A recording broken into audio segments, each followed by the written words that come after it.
A visitor to the hermitage expressed doubt about man's immortality.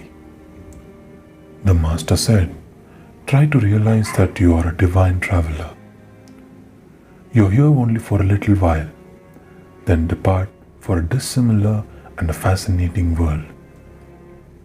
Do not limit your thoughts to one brief life and one small earth.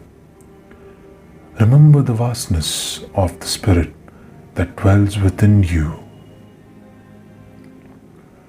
Man and nature are indissolubly linked and bound in a common fate.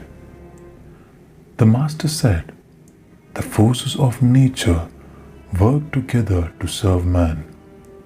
The sun, the earth, the wind, the rain aid in producing his food.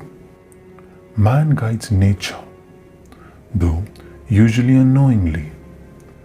Floods, tornadoes, earthquakes, and all other natural calamities are results of wrong human thoughts. Each wayside flower is an expression of someone's smile. Each mosquito an embodiment of someone's biting speech. The servant nature rebels and grows unruled when the master of creation sleeps. The more spiritually awakened he becomes, the more easily he shall control nature.